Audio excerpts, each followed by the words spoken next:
Mari Sumay, nakatutuklay mula sa Makati Medical Center. Belika. At kabi-kabilang misa pa rin po Yep. ang dinadaos para sa paggaling ni dating Pangulong Okay. Aquino. Tungkol sa lungsod ng Maynila at sa Makati City Hall, nagpamisa na rin ang Makati Business Club. Nakatupok sila ay Aldi. Sa Greenbelt Chapel sa Makati, kung saan madalas magsimba noon si dating Pangulong Cory Aquino, nag-alay ng Novena Mass para sa kanya ang mga miyembro ng Makati Business Club. Kwento ng pari, low profile daw ang dating Pangulo, hindi sa harap ng altar umuupo.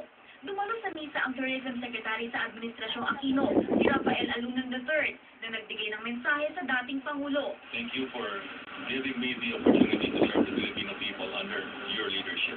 My message to our family is, well, to be strong, because the President is being watched over by heaven. The Lord is with her, and we are all with her.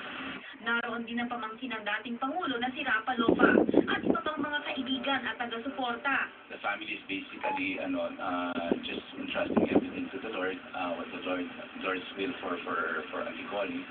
And we will continue to pray that hopefully she doesn't suffer as much. Sa Makati City Hall, pangalawang araw na ng Novena kanina, pinangunahan ni Mayor Jejo Marbinay na malapit na kaibigan ng pamilya Aquino ang pagbabasa ng Novena. Halika dito, halika dito. Sa City Hall naman,